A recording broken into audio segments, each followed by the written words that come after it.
Hi friends, இந்த வீடியோவில் நீங்கள் பார்க்க போகிறது கும்பகோணத்துக்கு பக்கத்தில் இருக்கிற கருவேலி அப்படிங்கிற ஒரு அழகான கிராமத்தில் இருக்கிற ஸ்ரீ சர்வாங்க சுந்தரி சமேத சர்க்குணநாதர் ஆலயமும், கருவேலிக்கு பக்கத்தில் 3 கிலோமீட்டர் தூரத்தில் இருக்கிற கோனேரி ராஜபுரம் அப்படிங்கிற ஊரில் இருக்கிற உமாமகேஸ்வரர் ஆலயம், அந்த ஊர் அக்ரஹாரம் எல்லாம் பார்க்க போகிறோம். சர்க்குணன் என்னும் அரசன் தனக்கு இனி மறுபிறவி வேண்டாம் என்ற பிரார்த்தனையுடன் இந்த சிவபெருமானை வழிபட்டு பிறவி பிணியிலிருந்து விடுதலை பெற்றதால் இந்த சுவாமிக்கு சர்க்குணநாதர் என்ற பெயர். இதோ இப்பொழுது நாம் பார்க்கும் தீர்த்தம் யம தீர்த்தம்.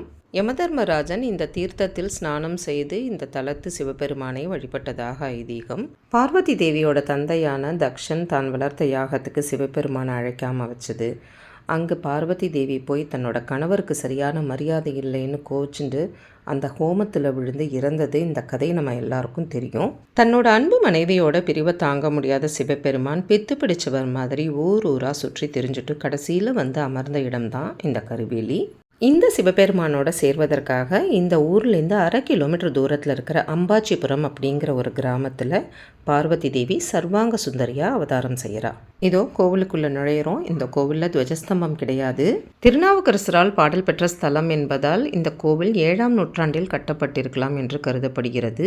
சிவபெருமான் தானாக வந்து அமர்ந்தவர் என்பதால் ஸ்வயம்புலிங்கமாக அருள் பாலிக்கிறார். பார்வதி தேவியை சந்தித்த மகிழ்ச்சியில் சிவபெருமான் இங்கு கொட்டிடை என்ற நடனத்தை ஆடியதால் இந்த ஊருக்கு கருவிலி கொட்டிடை என்ற பெயரும் உண்டு.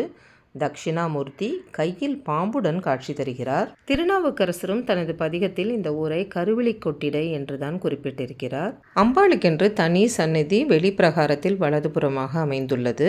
அம்பாள் பெயர் சர்வாங்க சுந்தரி. பெயருக்கு ஏற்றாற்போல் அத்தனை ஒரு அழகுடன் காட்சி தருகிறாள். சிவபெருமானை மணப்பதற்காக உலகத்தில் உள்ள அத்தனை அழகையும் தன்னுள் அடக்கி கொண்டு சர்வாங்க சுந்தரியாக இங்கு வந்து நின்றாளாம். நாங்கள் தைவெள்ளிக்கிழமை என்று அங்கு சென்றிருந்ததால் கும்பகோணத்திலிருந்து மகளிர் குழு ஒன்று அங்கு வந்து லலிதா சஹஸ்ரநாம பாராயணம் செய்து கொண்டிருந்தார்கள். வருஷம் தைவெள்ளி ஆடி வெள்ளிக்கிழமைகளில் இவங்களோட குழு இந்த கோவிலுக்கு வந்து ஏகதின லட்சார்ச்சனை பாராயணம் செய்வது வழக்கமா. இந்த கிராமத்து மக்கள் எல்லாரும் ஒன்று சேர்ந்து இந்த கோவிலுக்குன்னு தனியாக ட்ரஸ்ட் ஒன்று ஆரம்பித்து அது மூலமாக இது மாதிரி நிறைய வழிபாடுகள், கோவிலுக்கு தேவையான திருப்பணிகள் எல்லாம் செய்கிறாங்க அப்படின்னு கேள்விப்பட்ட போது ரொம்ப சந்தோஷமாக இருந்தது.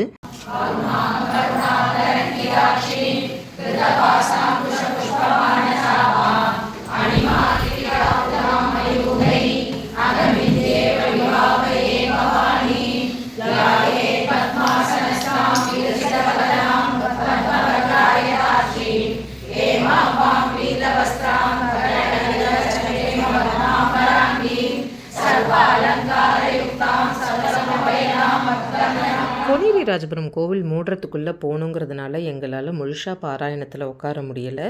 அம்பாள் சர்வாங்க சுந்தரியை தரிசனம் பண்ணினா கல்யாணமாகாதவர்களுக்கு உடனே கல்யாணம் ஆகுமா, கணவன் மனைவி ஒற்றுமை நல்லா இருக்குமா, அதே மாதிரி சர்க்குணநாதரை வணங்குறவங்களுக்கு அவங்க கிட்ட இருக்கிற கெட்ட குணங்கள் எல்லாம் போய் நல்ல குணங்கள் மட்டுமே மிஞ்சுமா. ஒருத்தர்கிட்ட இருக்கிற கெட்ட குணங்கள் நீங்கிடும்னா அதை விட வேற என்ன வேணும் நமக்கு. இந்த கோவிலில் நல்ல தரிசனத்தை முடிச்சுட்டு மனமாற பிரார்த்தனை பண்ணிட்டு அடுத்தது நாங்கள் கோனேரி ராஜபுரம் நோக்கி கிளம்பினோம்.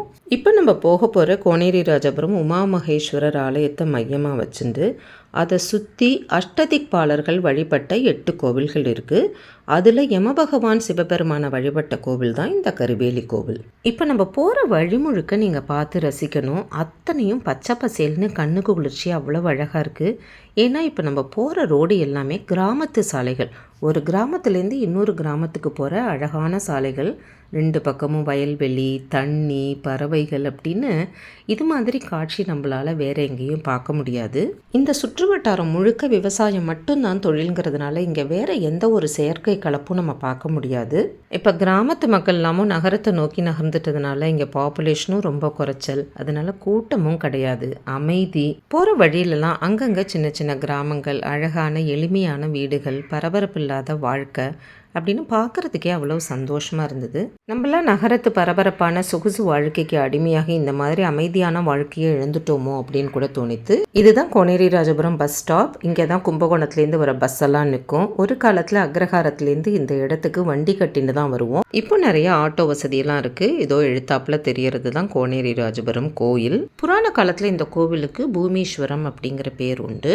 ஒரு அசுரனால் பாதாள லோகத்தில் ஒளிச்சு வைக்கப்பட்டிருந்த பூமி தேவி தாயாரை மகாவிஷ்ணு வராக அவதாரம் எடுத்து மேலே மீட்டு எடுத்துட்டு வரும்போது பூமி தேவி தாயார் இது மாதிரி திரும்பவும் நடக்காமல் இருக்கிறதுக்கு என்ன பண்ணுறது அப்படின்னு கேட்கும்போது, மகாவிஷ்ணு நீ சிவபெருமானை நோக்கி தவம் செய்யி அவர் நீ வேணுங்கிற வரத்தை கொடுப்பார் அப்படின்னு சொல்கிறார். இதுதான் பூமாதேவியால் உருவாக்கப்பட்ட பூமி தீர்த்தம். பூமாதேவியால் தேர்ந்தெடுக்கப்பட்ட இந்த ஸ்தலத்தில் தேவகுரு பிரகஸ்பதி உமாமகேஸ்வரரை பிரதிஷ்டை பண்ணி இந்த கோவிலை கட்டினதா இந்த ஸ்தல புராணம் சொல்கிறது. வாங்கோ கோவிலுக்குள்ளே போகலாம். பிற்காலத்தில் சோழ மன்னர்களாலும் விஜயநகர மன்னர்களாலும் கட்டப்பட்ட பிரம்மாண்டமான கோவில் இது. இந்த கோவிலில் இருக்கிற ஓவியங்கள் மூலம் நம்ம இந்த கோவிலோட வரலாற்றை நிறையா தெரிஞ்சுக்கலாம். இந்த கோவிலோட மேற்கூரையில் இருக்கிற ஓவியங்கள் ரொம்ப பிரசித்தம். ஆனால் இந்த ஓவியங்கள் எல்லாமே வண்ணங்கள்லாம் போய் அழியிற தருவாயில் இருக்கிறதும் ரொம்ப வருத்தமான விஷயம். இங்கு மூலவர் பெயர் உமாமகேஸ்வரர், பூமீஸ்வரர், பூமிநாதர், அம்பாள் பெயர் தேகசுந்தரி, அங்கவள்ள நாயகி. சோழ மன்னர்கள் ஆட்சி காலத்தில் ராஜராஜ சோழனோட பெரியண்ணையார் செம்பியன் மாதேவி இந்த கோவிலை கற்றளை கோவிலாக கட்டினார். மலைகளே இல்லாத சோழ தேசத்தில் எங்கேருந்து இத்தனை கருங்கல்களை கொண்டு வந்து இவ்வளவு பிரம்மாண்டமான கோவில்களை கட்டினார்ங்கிறது இன்னி வரைக்கும் ஆச்சரியம்தான். இந்த கோவிலில் அஷ்டதிக் பாலகர்களும் வழிபட்டதோட நினைவாக அவர்களோட சிலைகளோடு அமைந்து இந்த கோவிலோட விமானம் அஷ்டத்வார பால விமானம் அப்படின்னு அழைக்கப்படுறது. செம்பியன் மாதேவியும் கண்டராதித்த சோழனும் இந்த கோவிலில் வழிபட்டதற்கான சிற்ப வடிவமைப்பு, இந்த நடராஜரும் கல்லில் செதுக்கியிருக்கிறது அத்தனை அழகாக இருக்கும். இந்த கோவிலெல்லாம் சுற்றி பார்க்குறதுக்கு அட்லீஸ்ட் ஒரு அரை நாள் நின்று நிதானமாக பார்த்தா தான் அத்தனையும் பார்த்து ரசிக்க முடியும், வரலாறு நன்னா தெரிஞ்சுக்க முடியும். இப்போ நம்ம போகிறது உமாமகேஸ்வரர் ஆலயம். இங்கே தரிசனத்தை முடிச்சுட்டு வெளியில் போனால் தான் இந்த கோவிலோட ரொம்ப பிரபலமான சுயம்பு நடராஜர் சன்னதி இருக்குது. இந்த சுயம்பு நடராஜரோட வரலாறை என்னோட இன்னொரு வீடியோவில் தெளிவாக விவரமாக சொல்லியிருக்கேன். அதோட லிங்க்கை டிஸ்கிரிப்ஷன் பாக்ஸில் போடுறேன், தவறாமல் பாருங்கோ. 7 அடி உயரமுள்ள இந்த நடராஜர் சுயம்புவாக உருவானவர். இவரோட உடம்புல இப்போவும் ரோமம் மருவெல்லாம் நம்ம பார்க்கலாம். உமாமகேஸ்வரர் நடராஜர் எல்லாரையும் ஆனந்தமாக தரிசனம் பண்ணிவிட்டு வெளியில் போனோன்னா வெளிப்பிரகாரத்தில் அம்பாள் தேகசுந்தரிக்கு தனி சன்னதி இருக்குது. நேர் எதிர்த்தாப்பில் தெரியறது வைத்தியநாத சுவாமியோட சன்னதி. இப்போ அம்பாள் சன்னதிக்குள்ளே போவோம். குருக்கள் எங்களுக்காக வெயிட் பண்ணிட்டு இருந்தார். அவசர அவசரமாக தரிசனத்தை முடிச்சுட்டு உள்பிரகாரத்தை சுற்றி வந்தோம். அம்பாள் அங்கவள நாயகி என்கிற தேகசுந்தரி. இந்த ஊரில் பிறந்த நிறைய பெண்களுக்கு தேகசுந்தரி அப்படின்னு பேர் வைக்கிறது வழக்கம். இந்த உள் பிரகாரமே ஒரு வித்தியாசமாக இருக்குது பாருங்கோ. இந்த கோவில்களோட சிறப்பான கட்டுமானம், அழகான வேலைப்பாடுகள் இதெல்லாம் பார்க்கும்போது ரொம்ப பிரமிப்பாக இருக்குது. 1000 வருஷங்களுக்கு அப்புறமும் இந்த கோவில்கள்லாம் இப்படி கம்பீரமாக நிற்கிறதுன்னா அந்த காலத்து கலைஞர்களோட திறமையெல்லாம் நினச்சி ஆச்சரியப்படாமல் இருக்கவே முடியல. அம்பாள் சன்னதியில் நல்ல தரிசனத்தை முடிச்சுட்டு வெளியில் வந்தோம். அதோ எதிர்த்தாப்பில் தெரியறது வைத்தியநாத சுவாமி சன்னதி. குஷ்டரோகத்தால் பாதிக்கப்பட்ட புரூரவஸ் அப்படிங்கிற மன்னன் இங்கே வைத்தியநாத சுவாமியை வழிபட்டு ரோக நிவாரணம் பெற்றதா வரலாறு. இந்த கோவிலில் இருக்கிற எல்லா சன்னதிகள்லையும் நல்ல தரிசனத்தை முடிச்சுட்டு சுவாமிக்கு நமஸ்காரம் பண்ணிவிட்டு அங்கேருந்து கிளம்பினோம்.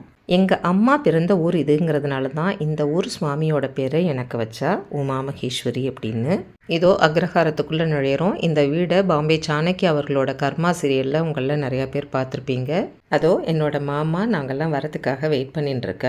வீட்டுக்குள்ளே நுழைஞ்ச உடனே எல்லாரும் கையை காலால் மிண்டு ரெஃப்ரெஷ் பண்ணிட்டு சாப்பிட உட்காந்துட்டோம். வாழை இலை போட்டு பாயசம் கறி கூட்டோட கொதிக்க கொதிக்க சாம்பார் ரசம்னு சமையல் அமிர்தமாக இருந்தது. இந்த ஊரை சேர்ந்த பத்மா மாமிங்கிறவா தான் சமைச்சிருந்தா. ரொம்ப நல்லா இருந்தது. ரொம்ப என்ஜாய் பண்ணி சாப்பிட்டோம். இந்த வீட்டோட மித்தம் ரொம்ப பெருசாக இருக்கும். ஒரு காலத்தில் நாங்கள்லாம் குழந்தைகளாக இருந்தபோது இந்த மித்தம் ஃபுல்லாக புளியங்கொட்டையை வாரி எரித்து விளையாடி இருக்கோம். அந்த நினைவுகள்லாம் வந்தது. இப்போது நாங்கள் எல்லோரும் இந்த திண்ணையிலலாம் உட்காந்துட்டு கதை பேசி ரொம்ப ஜாலியாக இருந்தோம். நான் இந்த வீட்டை நிறையா தடவை பார்த்துருக்கேனாலும் என் ஃப்ரெண்ட்ஸ் எல்லாம் ஃபுல்லாக கடைசி கொள்ள வரைக்கும் போய் பார்த்து ஃபோட்டோ எடுத்து ரொம்ப என்ஜாய் பண்ணினா. என்னோட மாமா திரு காசிநாதன் பிஹெச்எல் ட்ரிச்சியில் வேலை பார்த்ததுனால அவருக்கு பேரே பெல்காசி தான். எங்கள் மாமி எல்லாமும் ரொம்ப ஜாலியாக பேசுவா. எல்லாருக்கும் நாங்கள் வந்தது அவ்வளவு சந்தோஷமாக இருந்தது. நாங்கள் போன சமயத்தில் எங்கள் கிராமத்தில் ஒரு கன்னட பட ஷூட்டிங் நடந்தது. அதையும் கொஞ்சம் நேரம் பார்த்து எல்லோரும் என்ஜாய் பண்ணோம். இந்த ஊருக்கு எப்போ வந்தாலும் தவறாமல் நான் லக்ஷ்மி மாமி வீட்டுக்கு போயிடுவேன். இன்றைக்கி அவங்க வீட்டில் வந்து சுதர்ஷன ஹோமம் நடந்ததுனால கொஞ்சம் லேட்டாக போகலாம் அப்படின்னு. லக்ஷ்மி மாமி என்னை விட ரொம்ப ரொம்ப பெரியவான்னா கூட நாங்கள் 2 பேரும் ஒரு ஃப்ரெண்டு மாதிரி தான் பழகிப்போம். பெரிய கிருஷ்ண பக்தை. ஏகாதசிக்கு ஏகாதசி வாரத்தில் பஜனை நடக்கிறது வழக்கம். இந்த ஊர் குழந்தைகளுக்கெல்லாம் தேவாரம், திருவாசகம், மற்ற ஸ்லோகங்கள் எல்லாம் சொல்லி கொடுத்து நல்ல ஆன்மீக வழியில் நடத்தின்னு இருக்கிறது பெரிய விஷயம். நாங்கள் போன போது தான் அவங்கெல்லாம் சாப்பிட்டுன்னு இருந்ததுனால அவங்க சாப்பிட்டு முடிக்கிறதுக்குள்ளே நம்ம கொல்லை பக்கம் போய் பார்த்துட்டு வந்துடலாம் அப்படின்ட்டு போனோம். ஏன்னா இந்த வீடுகளுக்கு பின்பக்க வாசல் வழியாக போனால் அங்கே ஒரு தெரு இருக்கும். அதுக்கு பேர் ஒத்த தெரு அப்படின்னு பேர். அதாவது ஒரு பக்கம் மட்டும்தான் வீடுகள் இருக்கும். இந்த அக்ரஹாரத்தில் நடுத்தெரு, வடக்கு தெரு, கீழத்தெரு, ஒத்த தெருன்னு 4 தெருக்கள் உண்டு. லக்ஷ்மி மாமி சாப்பிட்டு எழுந்துன்னு வந்து எங்கள் எல்லாருக்கும் சுதர்ஷன ஹோம பிரசாதம் கொடுத்தா.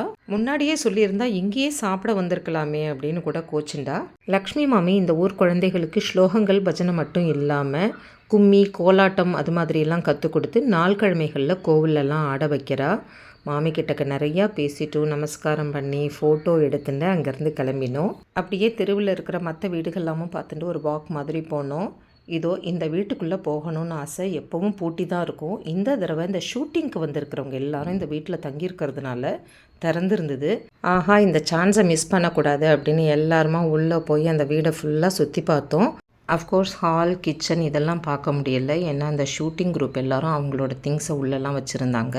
ஆனாலும் முடிஞ்ச அளவு 2ஆங்கட்டு 3ஆங்கட்டுன்னு கடைசி கொல்லை வரைக்கும் போய் பார்த்தோம். இந்த மாமரத்தில் எக்கச்சக்கமான மாங்காய் பறிக்க தான் முடியலை. இந்த வீட்டில் யாரும் இல்லாதனால நாங்கள் ஃப்ரீயாக நிறையா இடத்துல நின்று இஷ்டத்துக்கு ஃபோட்டோ எடுத்துட்டோம். ரொம்ப ஜாலியாக இருந்தது. இந்த வீட்டு வாசல்லையே பெருமாள் கோவில் மூடி இருந்தாலும் அட்லீஸ்ட் பிரகாரத்தையாவது பார்த்து ஒரு பிரதட்சணமாக பண்ணிட்டு வரலாம் அப்படின்னு போனோம். இந்த கோவிலுமே ரொம்ப பழமை வாய்ந்த கோவில் தான். ஸ்ரீதேவி பூதேவி சமேத ஸ்ரீ வரதராஜ பெருமாள் ஆலயம். எல்லா நாள்கிழமைகளுமே இந்த கோவிலில் ரொம்ப விசேஷமாக நடக்கும். குறிப்பாக ஸ்ரீராமநவமி 10 நாட்கள் அவ்வளோ விமர்சையாக நடக்கும். பெருமாளை தரிசனம் பண்ண முடியலனாலும் கோவிலுக்குள்ளே போயிட்டு வந்த திருப்தியோடு எல்லாரும் வெளியில் வந்தோம். தெருவில் யாருமே இல்லாததுனால நாங்கள் எல்லாரும் அங்கங்கே நின்று ஆசை தீர ஃபோட்டோ எடுத்துட்டோம். எங்கள் மாமா மாமிக்கு நமஸ்காரம் பண்ணிட்டு போயிட்டு வரேன்னு சொன்னால் அவளுக்கு மனசே ஆகலை நாங்கள்லாம் போகிறது. எங்களுக்கும் தான் இந்த மாதிரி நம்மலாம் ஒரு தடவை விசிட் பண்ணினா அவளுக்கெல்லாம் எவ்வளவு சந்தோஷமாக இருக்குது தெரியுமா. மாமிக்கு எங்களெல்லாம் விட மனசே வரல. எங்களோட வேன் வரைக்கும் வந்து எங்களுக்கு பாய் சொல்லிட்டு தான் போவேன்னு எங்களோடையே வந்தா. வேனுக்கு முன்னாடி நின்று நாங்கள் எல்லாரும் அந்த ஊருக்கு பாய் சொல்கிற மாதிரி ஃபோட்டோவெல்லாம் எடுத்துட்டு அங்கேருந்து கிளம்பினோம். வேனில் ஏறி வடக்கு தெரு வழியாக போகலாம் அப்படின்னு போனோம். வேனில் இருந்தபடியே வடக்கு தெருவையும் பார்க்கலாம், உங்களுக்கெல்லாமும் வீடியோ எடுத்து காமிக்கலாம். இங்கேயும் நிறையா வீடுகளுக்கு நான் போக வேண்டியது இருக்குது, டைம் இல்லை. இதோ எழுத்தாப்பில் தெரியறது தான் இந்த ஊர் துர்க்கையம்மன் கோவில். ரொம்ப சக்தி வாய்ந்த துர்க்கையம்மன். இந்த மாதிரி கிராமங்கள்லாம் 2 நாளாவது இருக்கணும். கிராமத்தை சுற்றி பார்க்குறது ஒன்று, பக்கத்தில் எக்கச்சக்கமான கோவில்கள் இருக்குது, அதெல்லாமும் சுற்றி பார்க்கலாம். கும்பகோணத்தில் தங்கிட்டு அங்கேருந்து சுற்றி பார்க்குறத விட இந்த மாதிரி கிராமங்களில் தங்கிட்டு பக்கத்தில் இருக்கிற கோவில்களை பார்க்குறது ஒரு வித்தியாசமான அனுபவமாக இருக்கும்.